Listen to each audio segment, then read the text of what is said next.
I saw this last night, and first we'll listen to what Suspicious Observer's Ben Davidson has to say about it, and then I'll explain some things that I saw.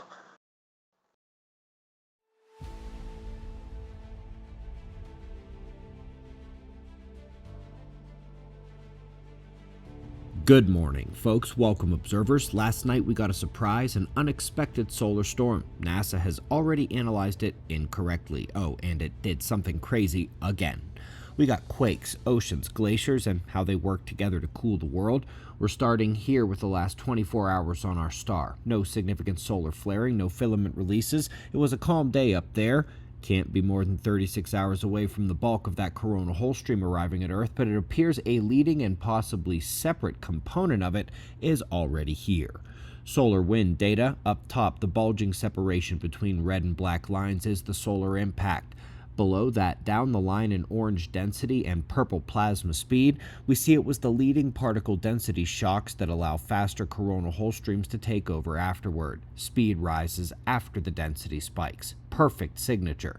But of course, this wasn't due to arrive for another day or two and was only predicted to create minor geomagnetic disruptions. We got a level 2 solar storm condition overnight, and not only was the solar wind event too weak again, but it did something in the atmosphere that's beyond any auroral anomaly or Steve anomaly I've ever seen.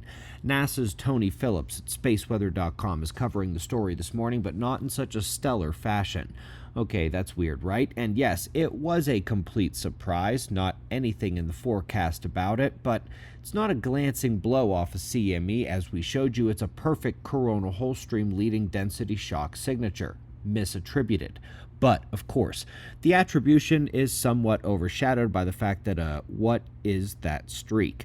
Now, he and others are suggesting it's probably just a rocket launch, but those aren't exactly big secrets. There's like 50 different websites you can go and see every single one of them.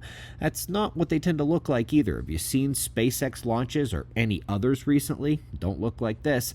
It's like a Steve event, but about 100 times more powerful. Maybe an L-shell glow mode excitement event. Hard to say, really, but it shouldn't be there. Solar storm was unexpected. Solar wind too weak for the storm level. NASA pointing the wrong direction twice in 3 paragraphs.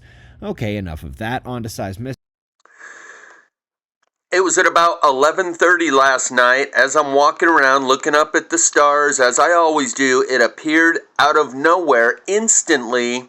I can tell you it's not a rocket or a plane leaving the trail. That was my first inclination as I started looking for the leading edge of it. It was centered over me in the sky where I could see the entire trail from one end to another.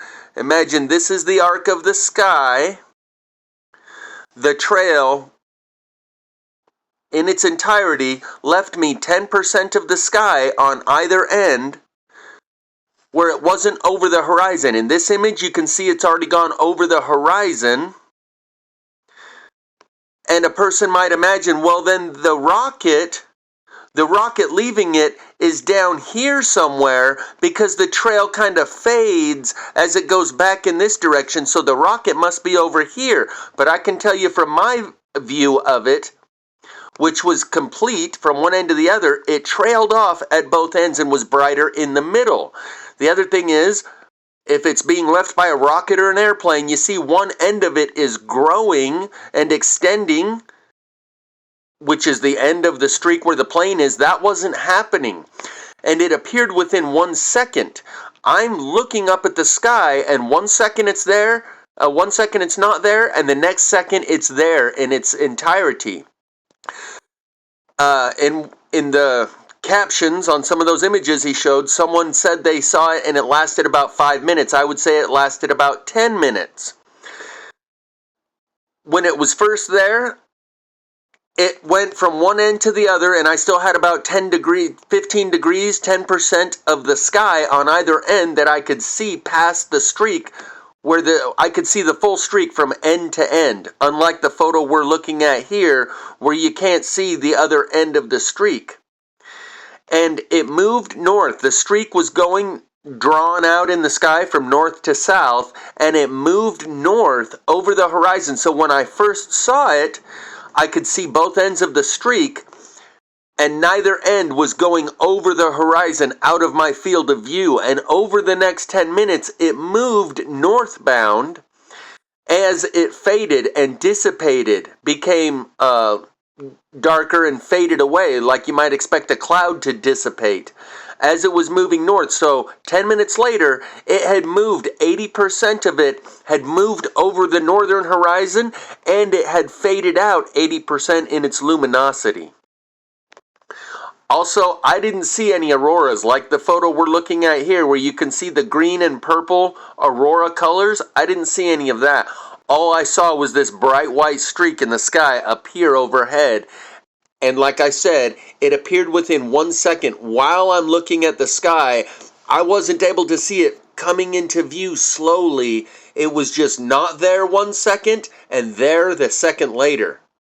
So it really took me by surprise. The fact that I didn't see it appearing in the process of appearing, it just went from not being there to there. I pulled out my camera to see if I could get some video or photos, but my camera wouldn't pick up anything in the dark. I went to the FAA weather cams this morning from the Heber airport, but they only go back 6 hours, and I didn't wake up till 8 in the morning, so I wasn't able to go back and see if they caught any images of it. But it was centered right over Utah. So I'm glad I got the front row seat to the sky ripping open.